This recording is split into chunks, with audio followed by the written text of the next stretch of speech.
สบายดีที่นี่ปากเซ่วันนี้ออยมีสินค้าใหม่งอกอบแห้งกินนินจีเอาสิมาลองชิมกันเนาะว่ามันเป็นรสชาติแบบไหนซึ่งออยกับสรุปตาตัวนี้มาซึ่งว่ามันจะเป็นแบบไหนนี่ประมาณนี้รูปร่างหน้าตาเป็นยังไงไหมมิดบักใหญ่ๆกันบานเขาเป็นมิดใหญ่ๆมาชิมน้ำกันเนาะงอกอบแห้งรสดินจีนี่ฟินเสียบแห้งพี่น้องเสียบแห้งอ้อยร้านเจี๋ยวด้วยปลาแสบรสชาตินี่อ้อยบอกได้ว่าการขอไปคำเดียวแสบแห้งเนาะรสชาตินี่จะเป็นหวานน้ำสรุปมามันงอกหรือมันดินจีวะกินเข้าไปนี่มันงอกเพราะว่ามันเป็นเนื้องอกการเข้าไปก็ยังเป็นเนื้องอกอยู่แต่ว่ามันเป็นรสดินจีอ้อยสีโมมให้เบิ่งเนาะ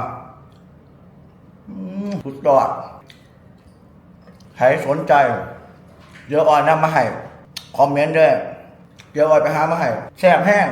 เดี๋ยวออยไปนำมาให้สบายดี